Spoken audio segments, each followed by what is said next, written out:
Bueno, doctora Sandra Quintana, gracias por darnos la entrevista para la revista Informa y para Consultorio Abierto. Nos gustaría que nos explicara brevemente qué es la enfermedad tromboembolia venosa recurrente.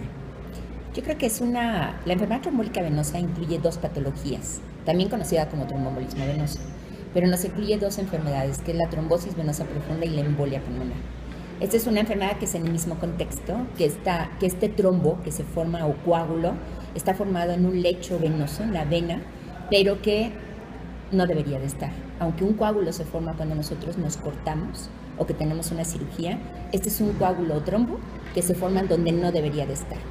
Una trombosis venosa profunda, pues evidentemente va a ser ese trombo que puede ocluir todo un vaso, que habitualmente son en las piernas. En las piernas, exacto. Habitualmente, aunque también pueden existir en otras partes del cuerpo. Y ese de las piernas puede crecer, puede transportarse a otro lado porque se rompe, emboliza y se deposita en el pulmón. Y el paciente puede morir por una embolia pulmonar. Ese es el problema. Ese es el problema. ¿A quiénes les pasa de mayor frecuencia? Es bien interesante porque esta enfermedad es una enfermedad que puede ocurrir en cualquier edad. Pero habitualmente nosotros ya vamos envejeciendo y entre más envejecemos, mayor posibilidad tenemos de tener esta enfermedad. Entonces es una enfermedad que es altamente frecuente entre más viejos nos volvemos. Exacto. ¿Hay algunos factores que son predisponentes para tener este problema, tromboembolia? Sí, totalmente. Hay factores de riesgo, porque esta es la suma de factores de riesgo. No hay un solo agente causal. No porque por la edad podamos tener más, o sea, sí hay una probabilidad.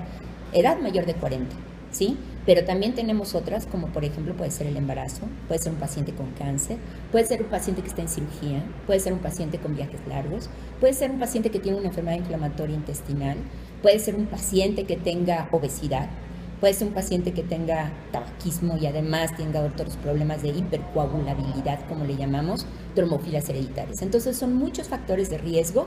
La inmovilidad de un paciente que está hospitalizado, un paciente que esté postrado en cama, también tiene riesgo de tener una enfermedad trombólica venosa. Ok. Hay tratamiento. ¿El diagnóstico es certero, es pronto o se encubre? La gente no llega a un diagnóstico rápido y el tratamiento es novedoso. ¿Qué? Yo me acuerdo que eran como las varices, ¿no? Ese es un factor. Pero no es como les decía. No porque tengamos varices vamos a tener una enfermedad trombólica venosa, hay la suma de muchos factores. Pero lo que usted dice es muy importante y ese es un mensaje que yo quisiera dar. Desafortunadamente la enfermedad trombólica venosa es asintomática en un 50-80% de los pacientes. Entonces, ¿qué quiere decir esto?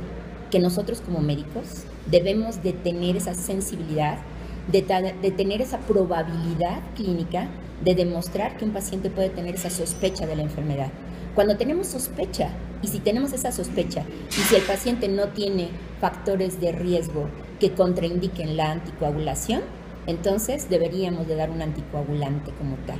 Y un anticoagulante a dosis terapéutica. Entonces, para mí, el diagnóstico debe ser que uno lo piense y debe ser un diagnóstico de urgencia para un tratamiento oportuno y para salvar la vida de esos pacientes. Ese es uno de los objetivos, que no crezca el trombo y evitar la muerte de estos pacientes por una embolia pulmonar, ¿sí?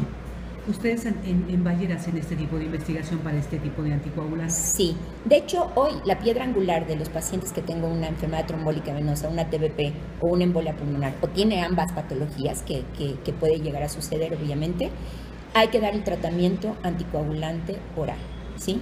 Estos puede ser el tratamiento convencional que era previamente, pero hoy en día las guías internacionales recomiendan como una primera opción terapéutica a los anticoagulantes orales directos o a un anticoagulante que ejerza su efecto lo antes posible, como por ejemplo las heparinas de bajo peso molecular.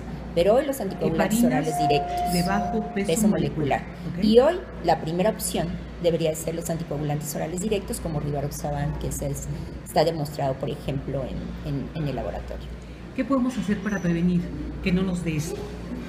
Eso yo creo que evitar los factores de riesgo, controlar esos factores, que hay unas que son detonantes, por ejemplo, ¿no?